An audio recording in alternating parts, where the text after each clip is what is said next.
வணக்கம். இன்னைக்கு வீட்டில் இருக்கக்கூடிய பொருளை வச்சு சிம்பிளான ஒரு ரெசிபி பார்க்கலாம். மைதா மாவு 3/4 கப் அளவுக்கு வச்சிருக்கேன்.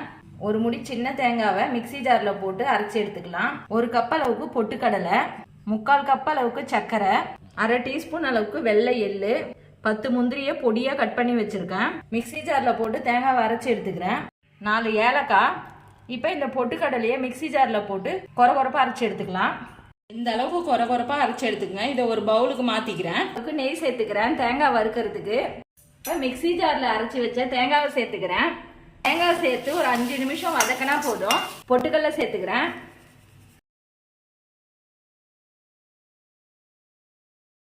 இது கூடயே சர்க்கரையும் சேர்த்துக்கிறேன்.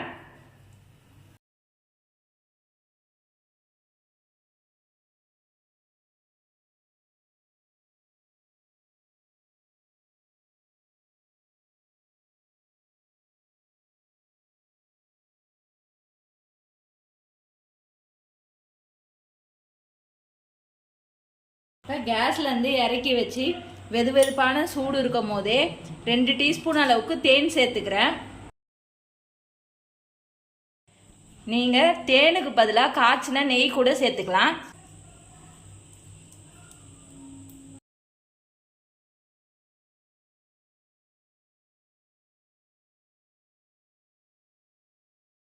மைதாவில் 1/4 டீஸ்பூன் அளவுக்கு சால்ட்டு சேர்த்துக்கிறேன்.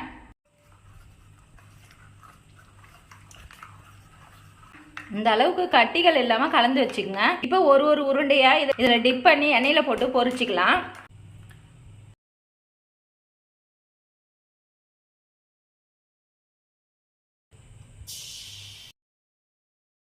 கோல்டன் ப்ரௌன் ஆன பிறகு எடுத்துடலாம்.